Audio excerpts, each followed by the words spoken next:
semua dilaksanakan di tempat ini. Mudah-mudahan tempat ini membawa berkah. Amin. Mudah-mudahan saya mendoakan yang di depan saya ke depan nanti sukses, berhasil dalam perjuangan politik. Tetapi politiknya kalau dipilih prioritasnya mana? Country first, Indonesia first, baru party, baru yang lain-lain. Tidak elok tiba-tiba yang dikedepankan partainya, keluarganya, family. This not etika dan moral politik yang kita anut sejak dulu. Dengan penjelasan ini, mudah-mudahan kita semua, ayo kita jaga nilai-nilai yang kita yakini sebagai partai, etika, moral, penghormatan kepada konstitusi, undang-undang, tatanan sistem, hubungan dengan rakyat, mendengarkan aspirasi mereka, agar kebijakan nanti entah di pusat maupun daerah pas secara konstitusional, pas sesuai dengan visi pemimpin, dan pas sesuai harapan rakyat Indonesia. Itu yang mesti kita jaga. Demokrat harus konsisten. Apakah kita berada di oposisi dulu pernah, atau setelah kita berada di pemerintahan tetap dengan values itu. Kita dukung Pak Prabowo agar sukses, etikanya begitu. Karena kita bagian dari pemerintahan, mendukung dan mengawal. Mengawal kalau ada sesuatu yang ingin disampaikan Demokrat, manakala tanpa disadari ada kebijakan pemerintah yang mungkin sedikit kurang pas dan barangkali bertentangan dengan aspirasi rakyat. Kawan yang setia, pengawal sejati, mendukung penuh, loyal penuh, tetapi tetap punya ruang untuk menyampaikan itu. Itulah menurut pandangan saya politik yang konstruktif. Saya kira negeri ini akan aman dan damai. Rakyatnya makin mendapatkan kesejahteraan, pemerintahnya di pusat dan daerah adil. Kalau itu semua kita junjung tinggi dan kita laksanakan. Kita kembali ke Bang Margarito. Kalau dalam satu pekan ini kepala daerah, Bang, dari kader PDI Perjuangan tidak melunak, apakah ini bentuk pembangkangan mereka, Bang? Dalam arti tertentu harus dikatakan ya, pembangkangan terhadap pemerintahan pusat, terhadap presiden gitu ya. Harus dibilang, why? Karena ini polisi negara, polisi pemerintahan pusat.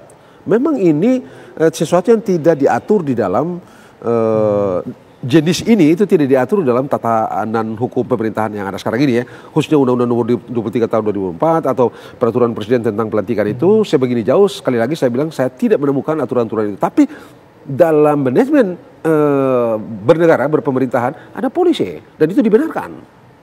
Dan jangan lupa, sekali lagi seperti yang tadi saya bilang, mereka ini sekarang ini gubernur, mereka bupati, mereka wali kota, dan mereka menjadi subjek dari seluruh tindakan-tindakan presiden.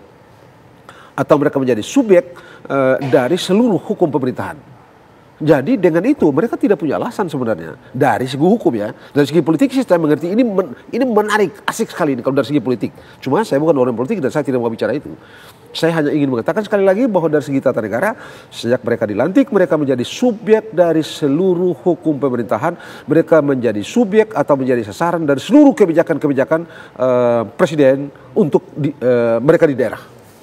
Dengan dasar itu, maka secara hukum tata negara tidak ada alasan sedikit pun mereka tidak tunduk pada kebijakan ini. Dari segi tata negara gitu. Jadi harusnya mereka satu tegak lurus sama eksekutif, sama presiden. Mereka harus tegak lurus pada presiden.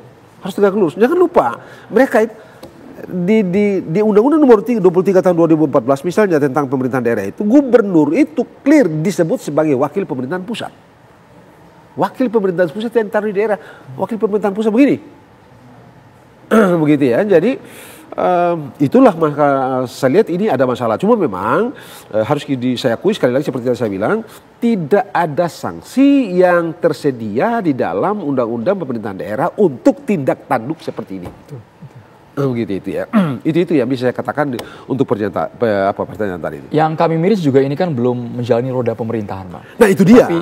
Itu dia kok memulai dengan begini. Meskipun saat ini sudah ada pihak yang diutus. Gubernur Jakarta Pramono Anung sudah diutus oleh partai untuk mengkomunikasikan, menjembatani. Nah tapi nggak bisa karena begini.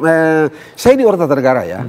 Dalam penyelenggaraan tata negara itu bersifat dalam penyelenggaraan pemerintahan dalam perspektif hukum itu instruktif, normatif. Beda kalau relasi antara pemerintah daerah dengan pemerintah gubernur dan bupati itu bukan relasi politik. Itu relasi hukum. Karena relasi hukum bersifat instruktif, bersifat normatif. Tidak ada tawar-menawar. Tawar-menawar nih. Begitu kan?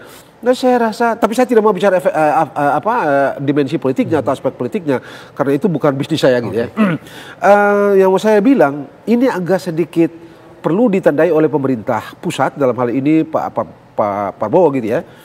Ada tindakan dia yang dalam tanda petik, saya senang dengan ada apa yang Anda bilang, tampaknya ini sebagai membangkang, lalu negosiasi.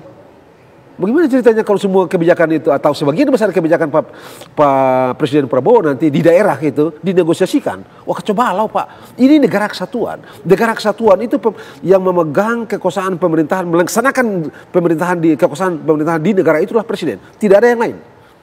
Itu negara kesatuan. Yang namanya pemerintah itu presiden. Yang pemegang kewenangan penyelenggaraan kekuasaan pemerintahan di Indonesia sebagai satu negara kesatuan itu presiden. Kesetiaanmu pada partai berakhir ketika kesetiaanmu pada negara dimulai. Saya ingat kata-kata siapa, saya lupa. John F. Kennedy atau siapa? Kesetiaanmu pada partai berakhir ketika kesetiaanmu pada negara dimulai. Itu aja. Prinsip itu saya pikir bagus. Ya. Namanya partai. Partai itu dari bahasa Inggris part. Part itu sebagian. Negara keseluruhan. Ya. Kesetiaanmu pada bagian-bagian itu harus melebur menjadi kesetiaan pada keseluruhan, yaitu negara bangsa.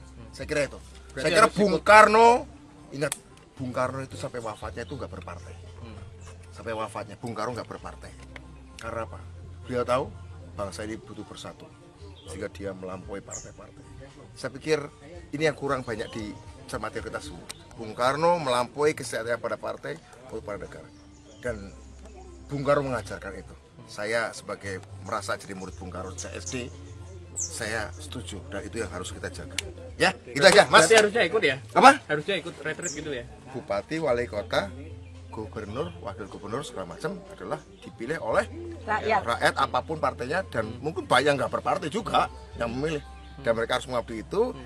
Saya pernah ikut retret pada waktu menjadi bagian Petaskin. Itu sebuah forum pertama mengikat solidaritas, semangat militan, pengabdian pada negara, patriotisme, juga hal-hal penjelasan tentang situasi geopolitik. Kamu akan jadi menteri dalam dunia seperti apa? Saya bayangkan nanti kamu akan jadi bupati di Nganjuk, akan menjadi gubernur di Jawa Timur dalam dunia seperti apa, masyarakat seperti apa. Hati-hati, hindari ini, hindari itu sangat luar biasa. Sangat penting ya? Sangat penting, bukan cuma untuk intelektual tapi semangat patriotismenya.